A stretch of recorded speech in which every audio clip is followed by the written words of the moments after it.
Napas, tahan sebentar, lepas pelan-pelan, yakini seyakinnya. Kita bisa bernapas, bicara, jalan, makan, minum, bertemu, bersilaturahim, menuntut ilmu. Bisa membedakan mana yang baik, mana yang buruk, mana yang halal, mana yang haram. Lebih dari itu, kita bisa melakukan semua rangkaian aktivitas ibadah tak lain tak bukan merupakan nikmat rahmat karunia dari Allah. Yang dengan itu kita akan selalu ingat firman Allah, fabi ayyi ala'i rabbikuma tukadziban, fabi ayyi ala'i rabbikuma tukadziban. Nikmat Allah yang mana yang kamu mau dustakan? Nikmat Allah yang mana yang kamu mau dustakan? Diulang-ulang oleh Allah sampai 31 kali di dalam surat Ar-Rahman. Mengingatkan, mengajarkan kepada kita agar kita pandai bersyukur manakala diberi kesenangan, kenikmatan, kebaikan, kebahagiaan oleh Allah. Bersabar ketika diuji dengan hal-hal yang tidak menyenangkan. Mari kita awali majelis kita, ta'alum kita, kajian kita dengan membaca basmalah. Bismillahirrahmanirrahim. Assalamualaikum warahmatullahi wabarakatuh. Kalau melihat langsung dan dengar langsung dari semangat jawab salamnya, insya Allah ini semua hamba-hamba Allah akan menjadi calon penghuni surga. Amin ya. Innal hamdalillah nahmaduhu wa nasta'inuhu wa nastaghfiruh wa na'udzu billahi min shururi anfusina min sayyiati a'malina may yahdihillahu fala mudilla lahu wa may yudlilhu fala hadiyalah. Walhamdulillahilladzi tatimmu shalihat asyhadu an la ilaha illallah wahdahu la syarikalah wa asyhadu anna Muhammadan abdu wa rasuluh la nabiyya wa la rasula ba'da. Yaqulullahu tabaraka wa ta'ala fil Qur'anil Karim, a'udzu billahi minasyaitonir rajim. Ya ayyuhalladzina amanu taqullaha haqqa tuqatih wa la tamutunna illa wa antum muslimun. Wa qala Rasulullah sallallahu alaihi wasallam, afdalul iman an ta'lamana Allaha ma'aka yatsuma kunta rawi Tirmizi. Amin. Ibu-ibu, bapak-bapak, bapak-bapak nggak ada ya. Ini habis ketemu bapak-bapak terus nyambungnya begitu. Alhamdulillah ibu-ibu saudaraku seiman, hamba Allah yang cinta pada kebaikan dan kebenaran, yang selalu mengharapkan ridhaan Allah. Alhamdulillah kembali Allah pertemukan kita dalam majelis yang mulia ini, yaitu majelis ilmu, untuk sama-sama mencari mengharapkan keridhaan Allah dengan mengkaji ayat-ayat Allah, Al-Quran dan Sunnah Rasul. Jadi Bu, ketemunya kita, kumpulnya kita, bermajelisnya kita, bukan ini, bukan itu tujuannya, tapi sama-sama mencari mengharapkan keridhaan Allah. Dengan apa? Dengan dua hal. Dengan menuntut ilmu dan bersilaturahim. Kalau hanya menuntut ilmu saja masih bermasalah. Kenapa? Karena dalam satu ayat dijelaskan, barang siapa yang dia menuntut ilmu tapi untuk kesombongan atau untuk mendebat, menjatuhkan ulama, atau dikatakan biar orang yang alim ya, biar dikatakan orang yang pinter, atau naudzubillah dzalik, apalagi semata-mata untuk tujuan duniawiyah. Kalau itu niat motivasinya apa Bu? Maka siap-siap saja masuklah ke dalam neraka. Jadi ini harus kita luruskan. Memang niat kita temu kumpul adalah untuk mencari mengharapkan keridhaan Allah. Ibu betul-betul dijaga lah Bu ya. Persahabatan persaudaraan kita ini bukan hanya untuk di dunia ini saja, tapi juga harus sampai akhirat, yaitu di surganya Allah. Ya. Kenapa? Karena kita punya mutu saling mencintai karena Allah, sehidup sesurga. Makanya kita wajib bersyukur kepada Allah Bu. Dalam satu ayat dijelaskan begini Bu, barang siapa yang di harinya dia di atas petunjuk hidayah Allah, berarti dalam Islam dan iman. Barang siapa yang di harinya dia di atas petunjuk hidayah Allah, berarti dia dalam Islam dan iman. Kemudian sehat badannya, jasmani rohaninya. Sehat badannya, jasmani lahir batinnya. Baik dengan keluarganya. Kalau dalam Islam dan iman bagus, badannya sehat. Tapi kalau nggak baik dengan keluarganya, Dan yang ketiga ini banyak loh, Bu. Islam, iman, tapi nggak baik sama keluarganya.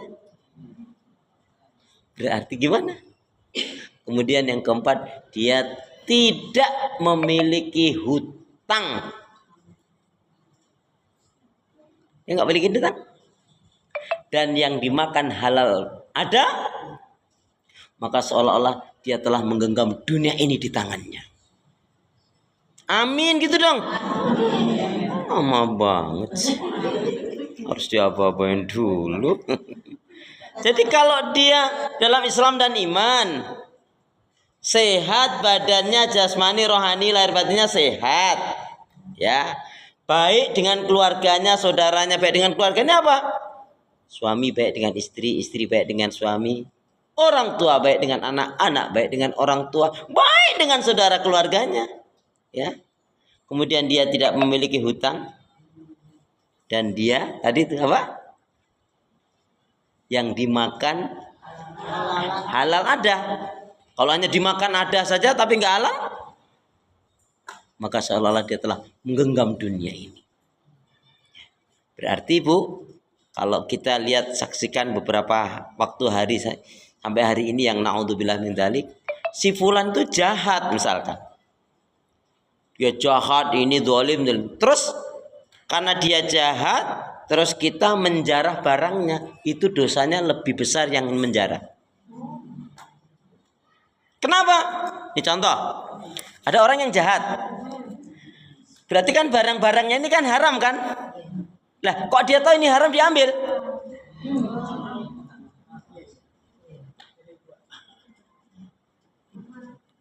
Tak boleh.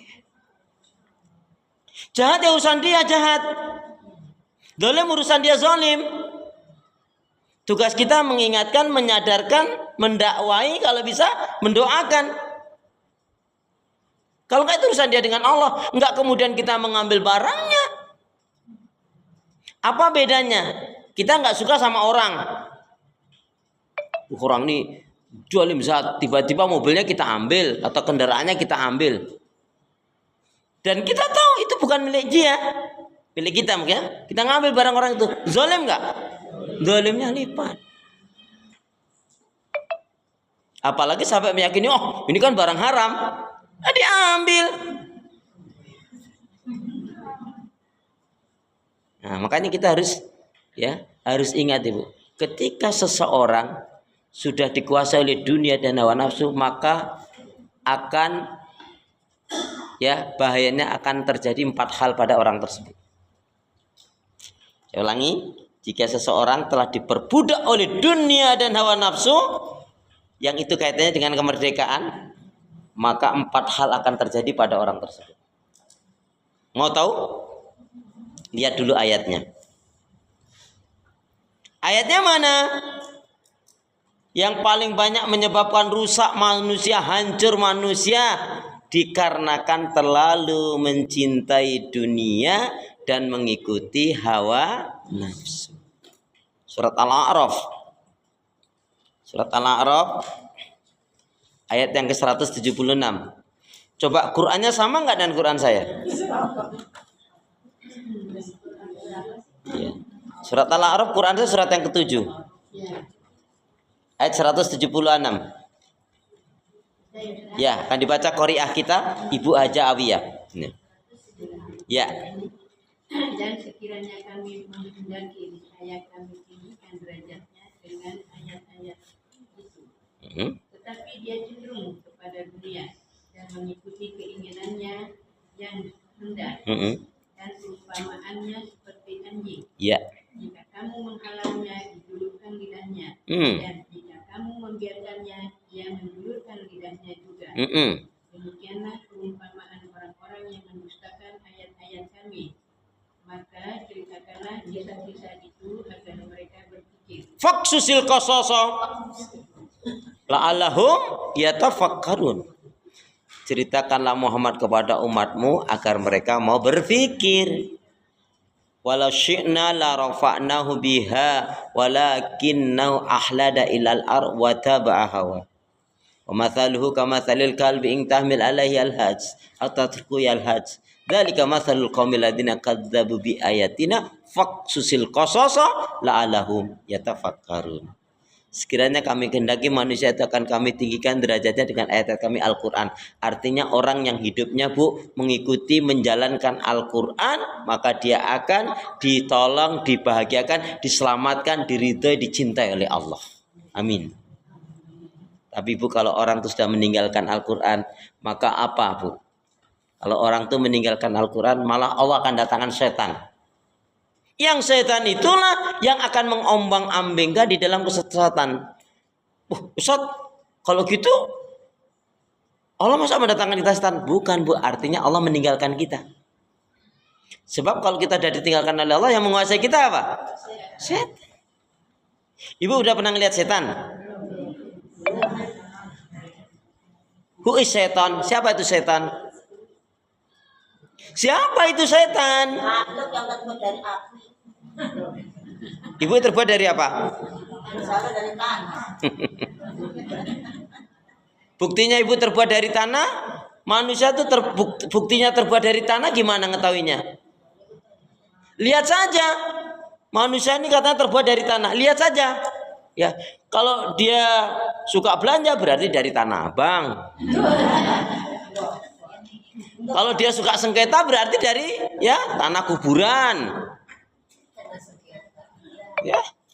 Kalau dia sombong mungkin dari tanah tinggi.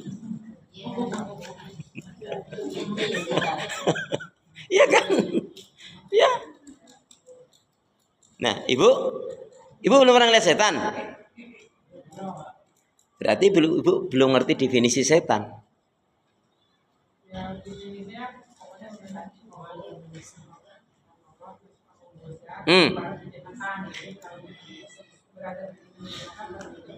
Oh, setan yang menggoda, betul nggak setan itu yang menggoda? Betul. Kalau ibu bilang betul, terus saya tanya, dulu ibu sebelum menikah sama suami, ibu yang menggoda atau yang digoda atau saling menggoda? Kalau saling menggoda berarti?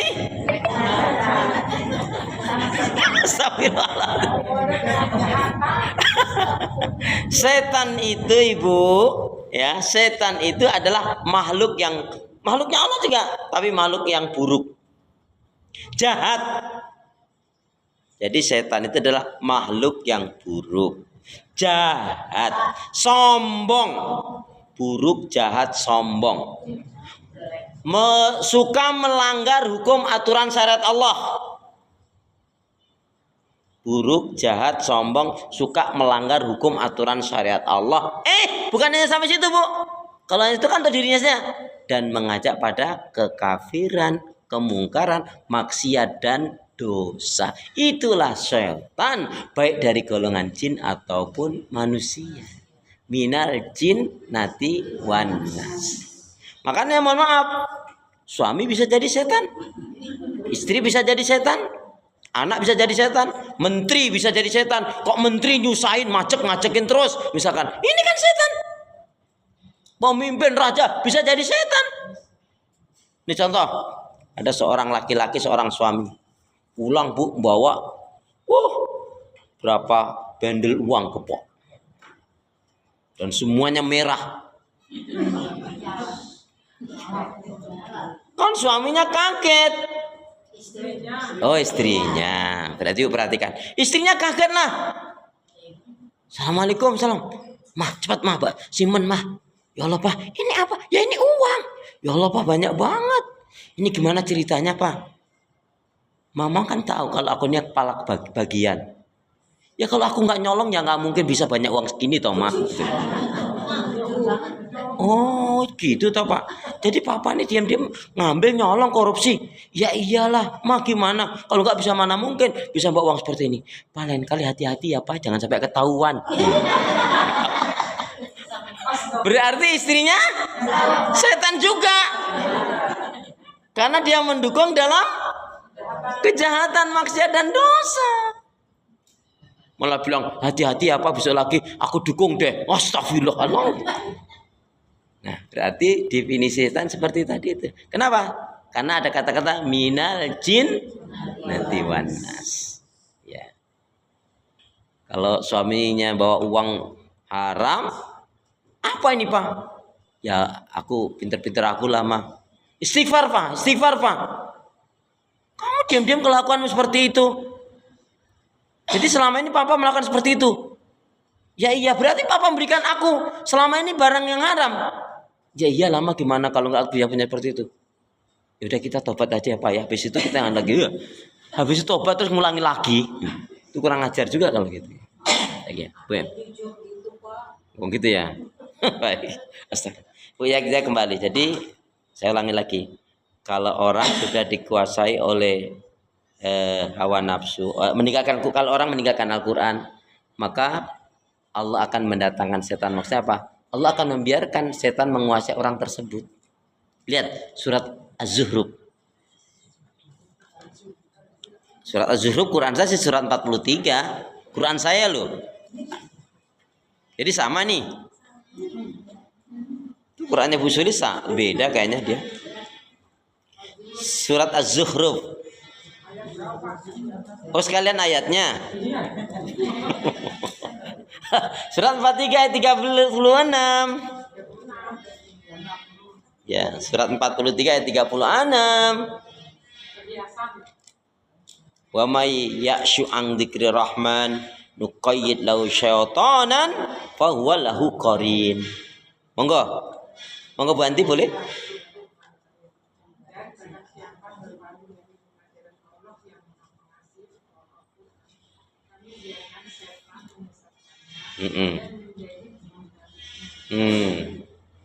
Jadi biarkan setan akan mengombang-ambingkan di dalam kesesatan.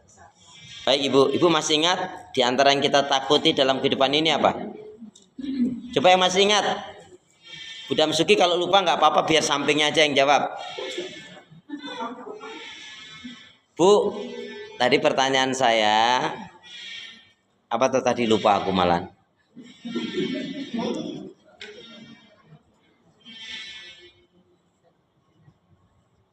Apa kata lupa kok? Saya mau tanya apa Bu?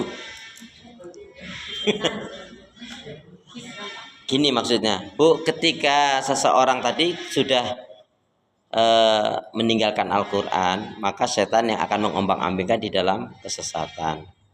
Nah Ibu, ketika orang sudah diombang-ambingkan dalam kesesatan itu kan kemarin ada bahasan tentang yang diantara yang kita takutkan, khawatirkan sebagai orang beriman apa? Salah satunya yang termasuk kita takut, harus khawatir sebagai orang beriman apa yang kita takutkan? Nah, takut ketika di dalam ujian ditinggalkan oleh Allah. Allah nggak menolong kita. Nah, maka ingat Bu, ketika seseorang telah diperbudak oleh dunia dan hawa nafsu, maka akan berdampak 4 hal. Apa itu? Akibat mengikuti dunia, akibat diperbudak oleh dunia dan hawa nafsu, maka akan berdampak 4 hal atau dicabut 4 hal. Ya, orang tuh kalau sudah diperbudak oleh hawa nafsu, yang pertama dicabut rasa takutnya. Ya, orang yang diperbudak oleh dunia dan hawa nafsu, maka akan dicabut rasa takutnya. Dia nggak punya rasa takut lagi Bu. Ya. Yang kedua dicabut rasa malunya. Dia nggak punya malu Bu. Gimana sih Bu orang kalau nggak malu? Nyolong ketangkep malah awe-awe tangan senyum-senyum, cengenges-cengenges. Dicabut rasa malu, takutnya. Satu, cabut rasa takutnya. Nggak punya ada rasa takut tuh ngeri Bu. Tidak punya, dicabut rasa takutnya. Yang kedua dicabut rasa malunya. Yang ketiga dicabut kesadarannya. Dicabut kesadaran itu bukan gila Bu secara fisik, tetapi apa? Dia nggak sadar kalau dia tuh punya anak, dia punya istri, punya keluarga, nggak sadar dia akan mati, nggak sadar adanya kehidupan akhirat nanti, nggak sadar yang dia lakukan tuh dilihat, diawasi oleh para malaikat, dicatat, ya kan? Makanya Bu, kalau Ibu tahu Kalau disebut ditanya begini, ayat yang paling berat itu apa? Ayat yang paling berat itu adalah famay ya'mal misqala dzarratin khairan yara wa may ya'mal misqala dzarratin syarran. Itu ayat yang paling berat. Kenapa? Tidak ada sedikit pun kebaikan yang kecil tidak tercatat. Demikian juga tidak ada sekecil apapun yang namanya maksiat dan dosa tidak tercatat. Ibu masih ingat apa yang Ibu lakukan pada tanggal 17 ya 2017 jam 17?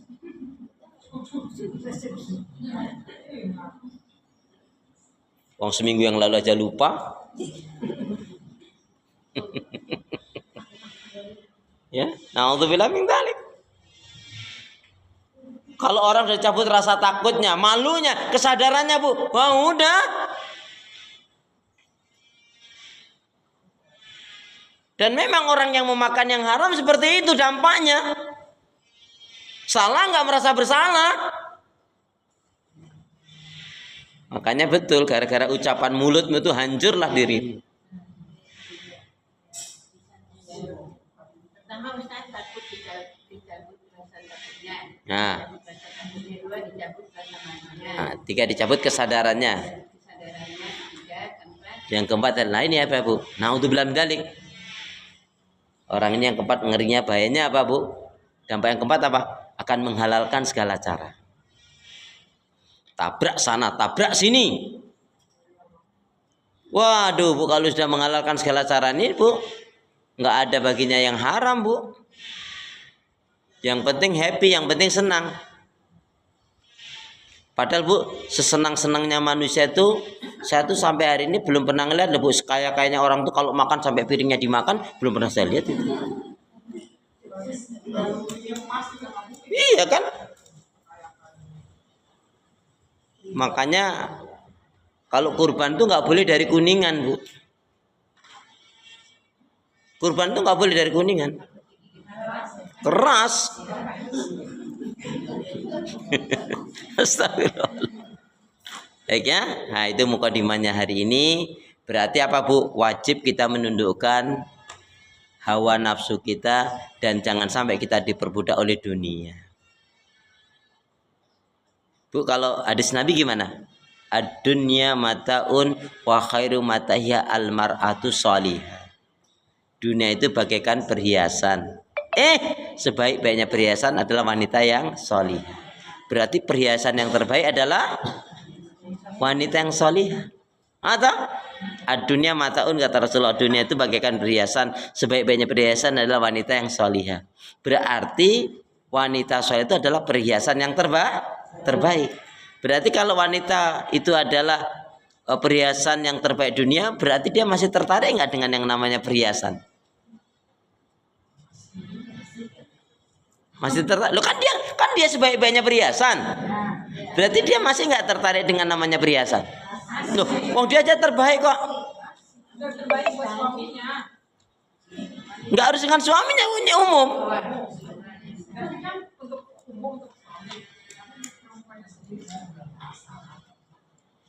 Wanita itu adalah sebaik-baiknya perhiasan.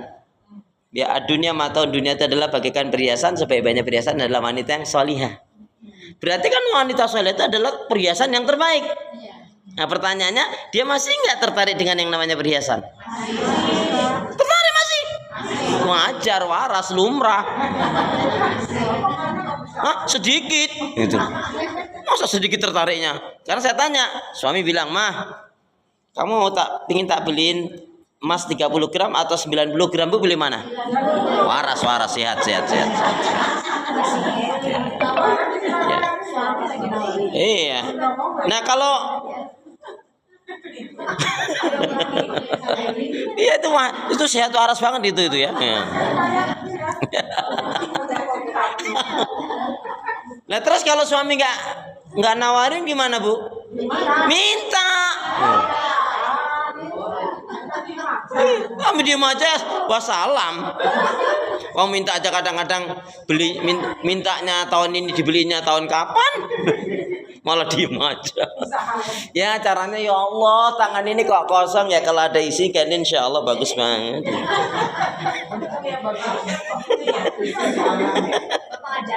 Loh, saya ngajarin ibu-ibu. Ya, ya Allah, kalau tangan ini ada, ya Allah, ada yang melingkar kok, kayaknya seneng banget aku, ya Allah. Ini kok kuping kok kosong, ya Allah, telinga ini.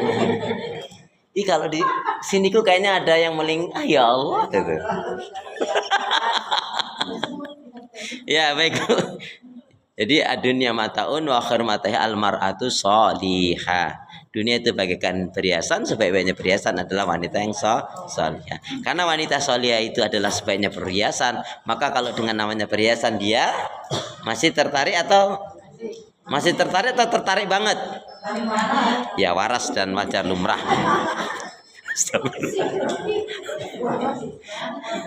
Masya Allah, kodratnya, Masya Allah.